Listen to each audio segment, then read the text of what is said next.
L'amour de Dieu pour toi ne cessera jamais. Dieu ne t'aime pas moins lorsque tu échoues, ni il ne t'aime pas plus lorsque tu réussis. L'amour de Dieu pour toi ne fluctuera jamais. L'amour indéfectible de Dieu pour toi est un fait objectif affirmé à maintes reprises dans les Écritures. La réalité de son amour pour toi est vraie.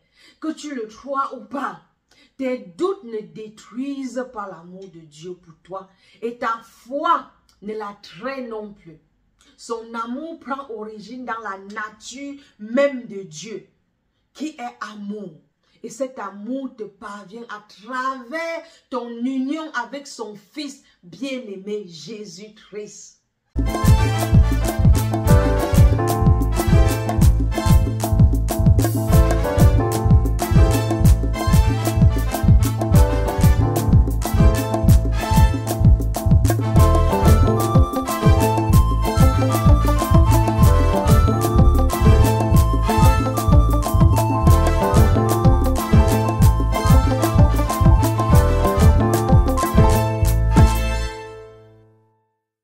Bienvenue à notre chaîne Warrior Nation, où tu découvriras la clé du succès et de la prospérité selon la parole de Dieu. Tu apprendras que nous avons tous accès à une vie réussie et prospère, une vie abondante, tout simplement parce que notre Père Céleste nous aime, il nous adore. Il nous adore. Comme il est dit dans le livre de Romains chapitre 8, verset 32. Lui qui n'a point épargné son propre Fils, mais qui l'a livré pour nous tous, comment ne nous donnera-t-il pas aussi toutes choses avec lui? Tu découvriras en effet que si le Seigneur, par son amour pour toi, a livré son propre Fils, son Fils unique, son Fils bien-aimé, pourquoi douteras-tu qu'il ne te donnera pas toute autre chose dont tu as besoin? Pourquoi penseras-tu qu'il retienne toute bonne chose de toi? Je t'invite à ouvrir ta pensée et de renouveler ta pensée à la vérité qui est celle-ci. S'il a pu livrer son Fils unique pour toi, il te donnera aussi tout ce dont tu as besoin pour vivre une vie abondante. Pour cela, reconnais que tu as déjà accès à cette vie abondante et prospère, cette vie de plénitude. Jésus a déjà tout payé pour toi et tout ce qu'il te reste à faire, c'est de recevoir cette vie abondante en foi au travers de Jésus. Je suis Sainte-Claire Simon. Je vis une vie bénie et toi aussi tu peux. J'ai décidé de continuer avec cette série sur l'incroyable acte de Dieu après le péché. C'est en préparant cette série que j'ai moi-même découvert à quel point Dieu nous a aimés dès le commencement. Même quand nous ne méritions pas son amour et son pardon. Vraiment au moment même où toute personne aurait jeter l'éponge, détruire l'humanité et recommencer à nouveau parce qu'il avait le pouvoir de le faire. Il a choisi de nous aimer en dépit de notre acte de trahison. Quand tu commences à ouvrir ton esprit pour voir cet amour, cela commence à te transformer, non seulement au point où tu te laisseras aimer, mais aussi cet amour te motivera à vouloir aussi aimer les autres dans l'abondance de l'amour que tu as reçu. Je ne sais pas si certains parmi vous ont déjà reçu ce genre d'amour qui t'aide à ressortir le meilleur de toi. J'ai toujours lu et entendu lire la Bible, mais je n'avais jamais compris la signification de l'acte que Dieu a posé envers Adam et Ève après leur acte de désobéissance. Le Seigneur a tué un animal et a versé le sang, et avec la peau de l'animal, les a fait des vêtements, puis il les a vêtus en couvrant leur nudité et les épargnant de la honte qu'ils ressentissaient. La première chose qui m'a marqué dans ce verset, c'est la pensée d'amour de Dieu, son amour à reconnaître un problème, mais ne pas se focaliser sur le problème, mais plutôt trouver la solution aussitôt. Aussitôt, le Seigneur a mis sur pied un plan de rédemption pour nous. J'ai dit dans l'un de mes enseignements que nous sommes créés à l'image de Dieu, selon sa parole. Donc nous aussi avons cette capacité de créer comme lui il crée. Mais beaucoup d'entre nous utilisons ce pouvoir de création pour créer ce que nous ne voulons pas voir dans notre vie, au lieu de créer ce que nous voulons voir. Car nous avons ce pouvoir de créer ce que nous voulons voir. Que voudrais-je dire par là? Quand nous faisons face à un problème, un obstacle ou une difficulté dans notre vie, au lieu d'aussitôt élever notre pensée, notre esprit au-delà de cette situation, et de chercher aussitôt une solution possible, ce que beaucoup d'entre nous font, c'est de rester au-delà de ce problème et se lamenter. Dis à qui veut bien nous entendre comment cette situation est déplorable, on s'apitoie sur notre sort et devinez quoi? Notre problème aussitôt se magnifie. Alors que si aussitôt que nous reconnaissons un problème, nous tournons notre esprit et penser vers des possibles solutions en nous focalisant sur comment nous aimerions voir ce problème se résoudre. Les opportunités qui te donneront des solutions se présenteront en multiples options devant toi. Ok, revenons à Adam et Ève. Aussitôt le péché commis, le Seigneur a mis sur pied, comme je dis, un plan de rédemption en sacrifiant l'animal pour couvrir leur péché et ensuite les vêtir. Ceci était juste une solution provisoire, mais très significative. C'était l'ombre de ce que Jésus fera plus tard pour nous.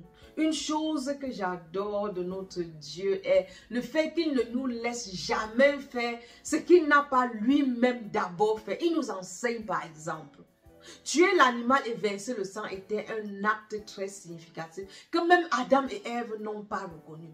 Aussitôt qu'ils ont commis le péché, le Seigneur a mis sur pied un plan de rédemption et leur a fait des vêtements de peau d'animal, ce qui était la première étape rédemptrice accomplie par Dieu. Ceci démontrait comment Jésus-Christ devait plus tard venir et porter sur lui tous nos péchés et ainsi nous revêtir de sa justice afin de pouvoir enlever notre honte et notre culpabilité. Nous voyons plus tard dans le livre de Lévitique que le Seigneur a ordonné le sacrifice de l'animal une fois l'an pour couvrir le péché des Israélites. Ceci était un jugement qui symbolisait le transfert du péché du peuple sur l'agneau. Et après avoir transféré, l'animal était sacrifié. Donc chaque année, chaque famille devait aller voir le prêtre avec l'agneau, un agneau non défectueux. Et après avoir prié, le prêtre transféra tous les péchés de cette famille sur cet agneau. Et ainsi, leur péché était couvert. Mais nous voyons dans le cas d'Adam et Ève que Dieu est celui qui a apporté l'animal du sacrifice pour eux. Lui-même Dieu, créateur de toutes choses, a été celui qui a tué cet animal en signe de sacrifice pour eux. Et de ses propres mains, il a confectionné des vêtements. Et ceci dans son amour vraiment incompréhensible, inconditionnel. Il les a vêtus. Ce qui veut dire qu'il avait même enlevé leur honte.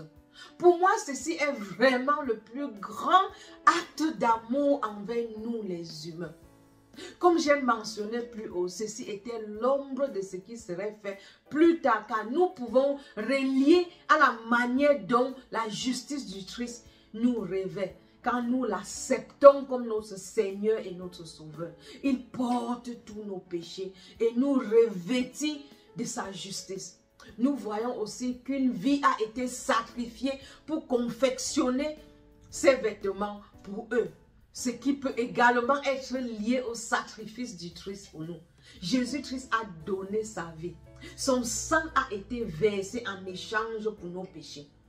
Dieu les a habillés, une marque d'acceptation et de pardon, semblable à la façon dont le Père a revêtu le Fils prodigue d'une nouvelle robe à son retour de la maison dans le livre de Luc, chapitre 15. Prenez le temps de le lire. Depuis que je lis cette histoire du fils prodigue, j'ai toujours pensé que cela nous apprenait comment nous devons aimer les autres et nous pardonner les uns les autres. Et il n'y a que quelques mois que j'ai réellement compris l'histoire du fils prodigue, la leçon qui se trouve dedans. En fait, cette histoire nous parle de l'amour de Dieu pour nous. Car le Père dans cette histoire, c'est Dieu et le Fils, c'est nous, les humains. Cela démontre le cœur de Dieu envers nous. Combien il nous aime, combien il nous adore. Jusqu'où il ira pour nous pardonner et célébrer quand nous revenons vers lui. Quel que soit ce que nous avons fait. Il nous revêtira des vêtements neufs qui enlèvera notre honte et notre culpabilité. C'est exactement ce que le Seigneur a fait pour Adam et Ève. Il les a tellement aimés.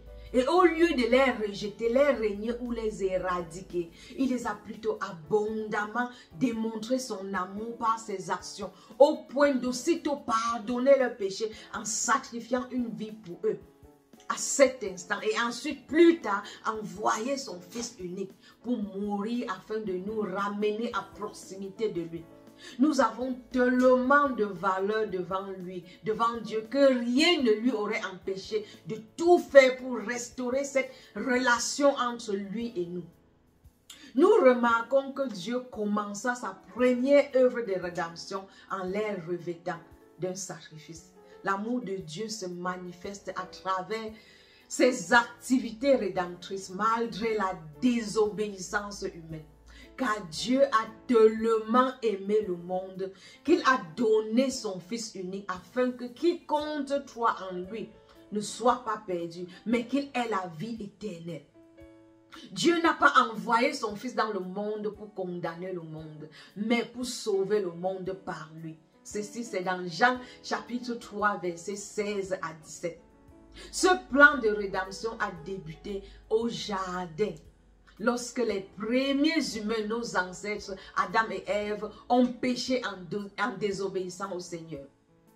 Le Seigneur, dans son amour et sa miséricorde, a commencé un processus qui devait un jour nous ramener dans son intimité, en intimité avec lui.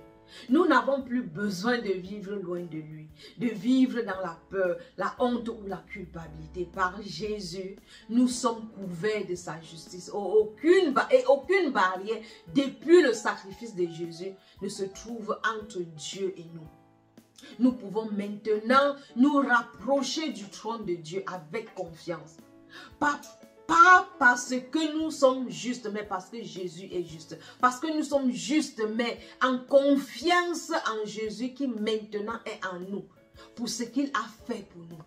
Par lui, nous avons la justice. À travers lui, nous avons une fois de plus accès à tout ce que Adam et Ève avaient donné à Satan en perdant leur héritage.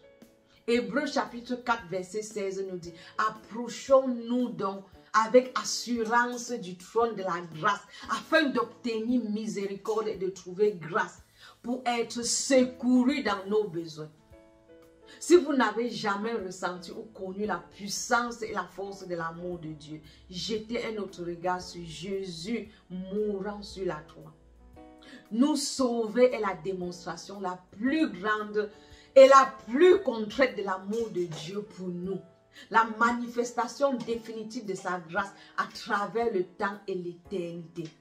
Je vous invite sincèrement à ouvrir votre esprit et de réaliser à quel point Dieu nous aime, à quel point Dieu t'aime. Demande à l'Esprit Saint d'ouvrir ta pensée et ton cœur sur l'amour de Dieu et tu comprendras à quel point Dieu t'aime. Au sacrifice qu'il fait chaque jour pour que tu voies son amour pour toi. Donc ouvre ta pensée pour la voir. Une fois de plus, merci d'avoir regardé cette vidéo. Si tu l'as aimé, mets un aimé afin que ça propulse cette chaîne, que ça grandisse et que ce soit aussi présenté à plus d'autres personnes qui bénéficieront aussi de cet enseignement. cliquez sur le bouton d'abonnement pour être les premiers à être notifiés quand nous publions de nouveaux contenus.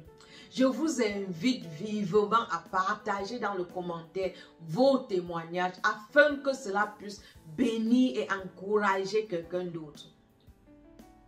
Dans Apocalypse chapitre 12 verset 11, ça nous dit les bienfaits des témoignages. Ils l'ont vaincu à cause du sang de l'agneau et à cause de la parole de leur témoignage. Donc bénissez quelqu'un d'autre avec vos témoignages, car nous sommes bénis pour être une bénédiction. Suivez-nous également à Instagram à Je suis Sinclair Sima. Restez bénis et jusqu'à la prochaine. Rappelez-vous toujours, nous sommes bénis pour être une bénédiction.